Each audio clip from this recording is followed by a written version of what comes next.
Hello and welcome to the Mum Boss Method podcast. I am back with the short, sharp little podcast episode, and today I want to talk about snacking. This is something that I have been doing a lot of work with in my clients in the last diet club this last 2 weeks, I would say, is that kind of approach to getting to the afternoon, 3, 4, 5 o'clock, and the snacks come out, or you're snacking as you're making dinner, or then in the evening when you've finished dinner, maybe the kids are in bed, you sit down to have a bit of quiet time, and out comes the snack. You're a bit picky, you want something, right? And this can really hold you back from making weight loss progress.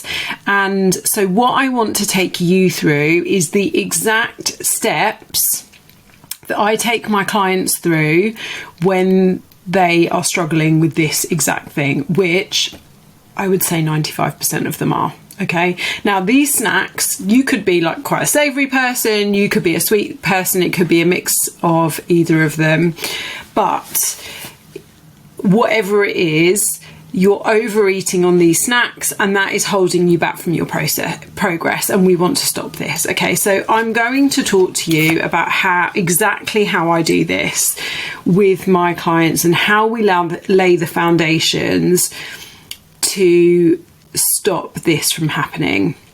Okay, so the first thing that I want to say is that when it comes to what you're eating, what we want you, and actually when you're eating, we're going to start with when you're eating, we want to get you eating at regular intervals, okay?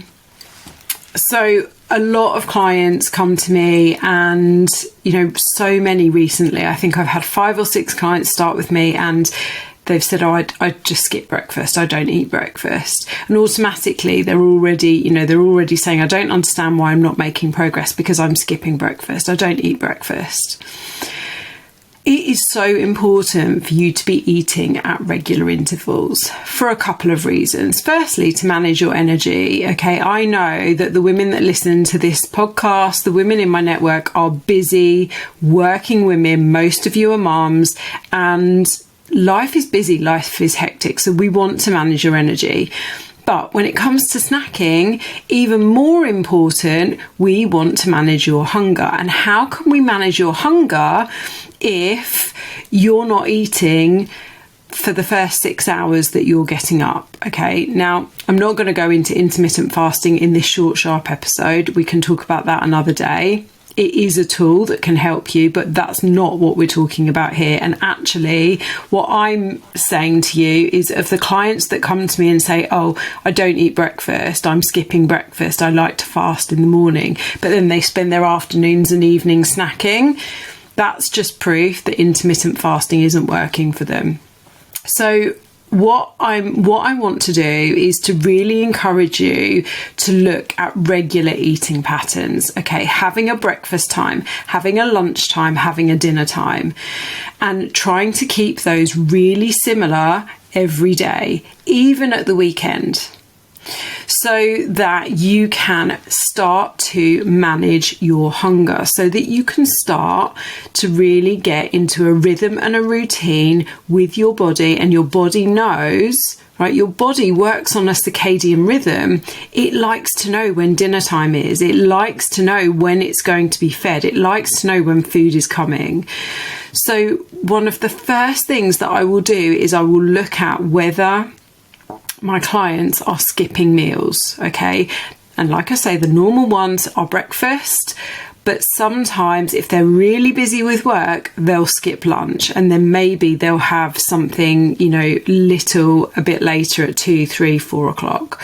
So I would really like you to think about this. Are you eating every 3 to 4 hours? Even if you get up in the morning and you think, I can't eat first thing in the morning. It doesn't have to be immediately first thing in the morning, but I would like you to be trying to eat around breakfast time. Okay, so at some point up until like 9 or 10 o'clock, I would like you to be eating something. So that's the first thing. Are you skipping meals, particularly breakfast? And then continuing on with that theme, are you then eating regularly every 3 to 4 hours? So if you're eating your breakfast at 8 o'clock, are you then having lunch or a snack somewhere between 11 and 12 o'clock? Okay. So you should be thinking, am I eating between every 3 to 4 hours? Because this is going to help you manage hunger.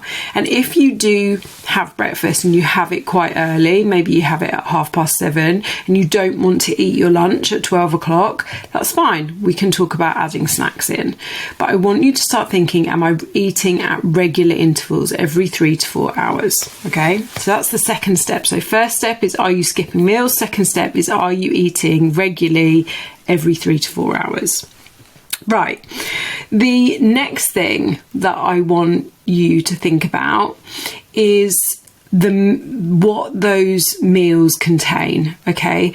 I want you to be looking at making sure there are 25 to 30 grams of protein in every single one of your meals.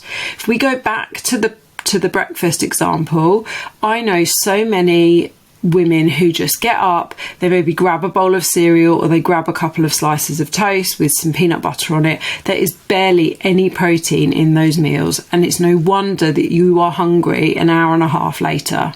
Okay, so you need to be looking at getting 25 to 30 grams of protein in each of those meals all of the time, every single day, including breakfast. And that's 25 to 30 grams of protein content, not 25 to 30 grams of a protein food. So 30 grams of a high protein yogurt is not 30 grams of protein. So we want all of your meals to be at least 25 grams of protein. That will help to keep you full, that will help to keep you satisfied, and that will help to keep the snacking at bay. Okay, so that's step 3, is protein. Are you getting enough protein in your diet? The next one, so step 4, is thinking about the amount of fibre, fruit and veg in your meals as well.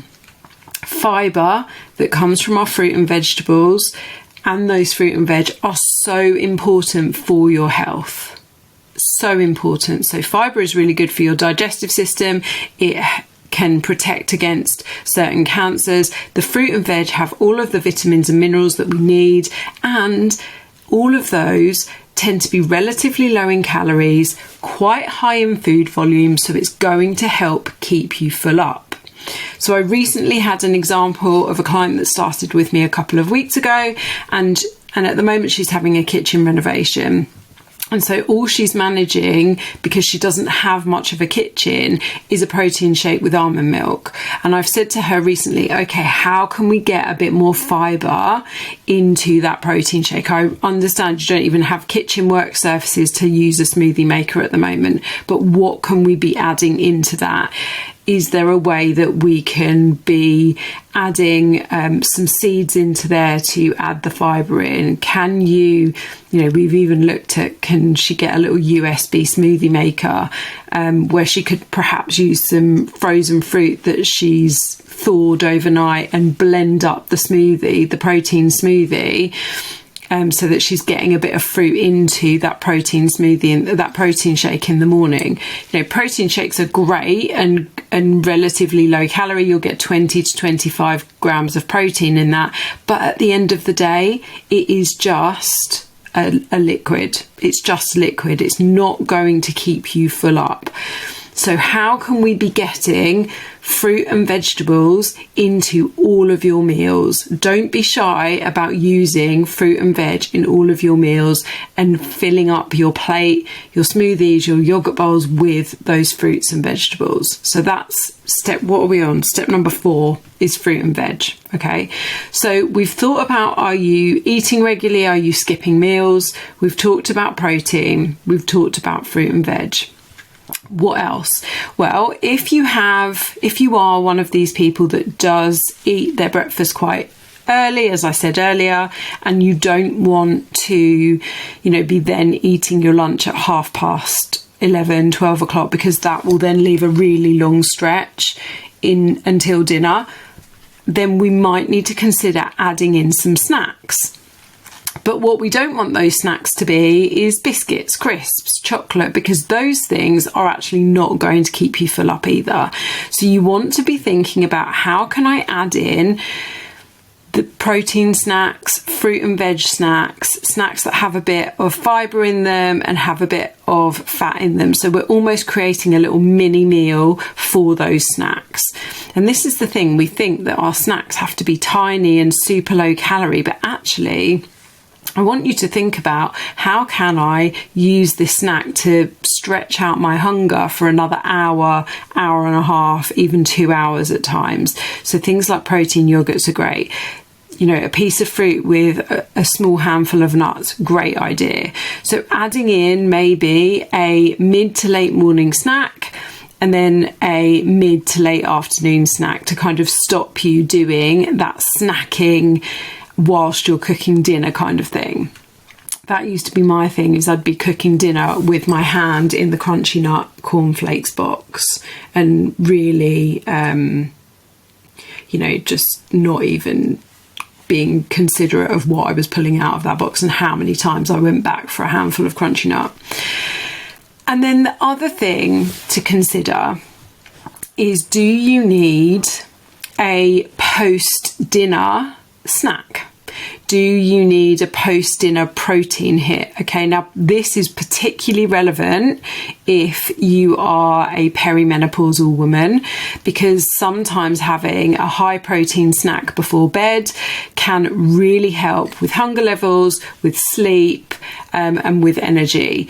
So I quite often will have a protein pudding or a protein mousse or a small protein yogurt as my dessert, if you like, and have that an hour after my dinner. So do you need to have that, particularly if normally what you do is make a cup of tea and sit there and dunk 3, 4, 5, 6 digestive biscuits? So are you in need of adding that snack in there?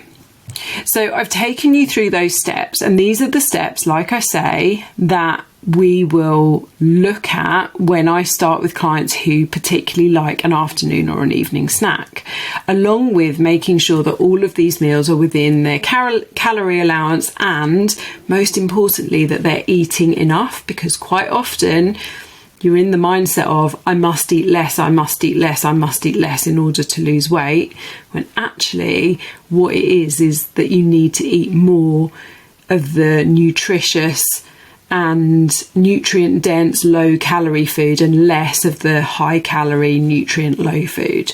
So those are the things that we will look at, and we will try to implement those consistently for a couple of weeks. And only if the snacking then continues, then we will start to look down the more emotional eating route. And by the way, emotional eating doesn't have to be negative emotions or traditionally negative emotions. It also can be related to things like boredom and procrastination, which are slightly negative. But I think when you say emotional eating, people think, oh, I'm upset, I'm going to eat some chocolate. But that's another topic for another podcast. So those are your steps to help you with regulating your hunger, with preventing you from snacking. I cannot stress enough, what we want to be doing is having regular eating patterns. We want to be increasing our protein, fruit, veg and fibre. We want to be making sure that we're getting those regular meals in and adding in snacks if we need to. And those things will start to help you reduce that snacking. If you are still snacking, it's likely that you're doing it for other reasons rather than because you are hungry, in which case we need to look at emotional eating. I hope that really helps you. I'd love to hear back from you if it has, and if you want to know how I can help you on your journey to weight loss, to being healthier, fitter, full of energy and completely mum bossing life, get in touch with me. All my details are in the show notes, and I will speak to you soon. Bye.